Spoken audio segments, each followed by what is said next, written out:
ஒரு வழியாக டயத்துக்கு ஆஃபீஸ்க்கு வந்தாச்சு. என்ன ப்ரோ, வேலை பார்க்குறீங்களா இல்லை சும்மா இருக்கீங்களா? வேலையா? வேலையை பார்க்கலாம் தான் பார்க்குறேன்.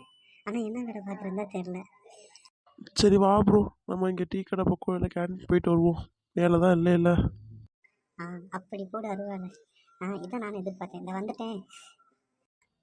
அடே எங்கடா போறீங்க? தலைக்கு மேல வேலை இருக்கு.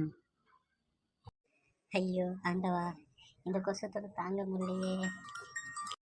எப்படியோ மேனேஜருக்கு தெரியாமல் இங்கே வந்தாச்சு. வந்தாச்சா? டேய், எனக்கே பக்கு பக்குன்னு இருக்கு. எப்போ மாட்டுவோம், எப்போ பிரச்சனை ஆக போகுதுன்னு தெரியல. அந்த ஆள் நீ வந்துடணும்னு எனக்கு தோணுதுடா. அட்டங்கோனியா வந்துட்டான்டா, வந்துட்டான். உன் வாயில என்ன? சரி வந்துட்டான், எப்படி தப்பேன்னு பார்ப்போம். டேய் நீங்க எங்கடா இங்க? வேலை தலைக்கு மேல இருக்குன்னு சொல்லிட்டு இருக்கேன், இங்க வந்து டீ குடிக்க வந்துட்டீங்களா? சார் தெரியாம வந்துட்டோம் சார், இந்த கிளம்பிட்டோம் சார்.